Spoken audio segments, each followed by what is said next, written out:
Hey everyone, today I'm going to show you how to add bullets and numbering in emails in Microsoft Outlook app. Without any further ado, let's get started.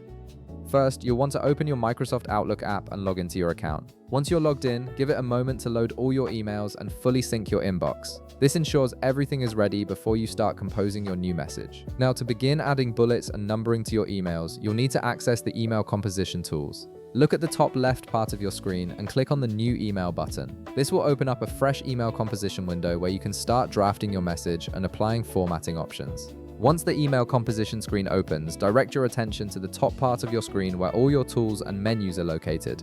Here, you'll see several tabs that give you access to different formatting and editing features. Look for the Format Text tab and click on it. This tab is essential because it unlocks all the text formatting options you need to make your emails look more professional and organized. After clicking on Format Text, the menu will expand to reveal various formatting tools.